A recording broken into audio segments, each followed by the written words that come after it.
صعبة هي الأوقات على كرة الإمارات. الأقدام السعودية تتكلم في المواعيد الهامة والخطيرة.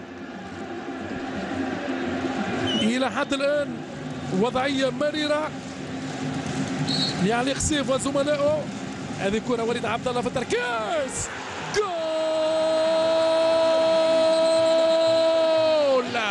فانا أحمد خليل، أحمد خليل أشعل الإمارات في هذه الأوقات.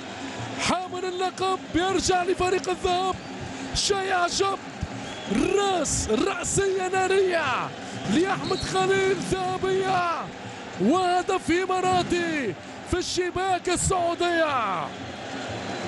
هذا هو منتخب الإمارات، يعود في أصعب الأوقات بأحمد خليل عازف الليل، يرجع الابتسامة، يرجع أكبر علامة للمنتخب.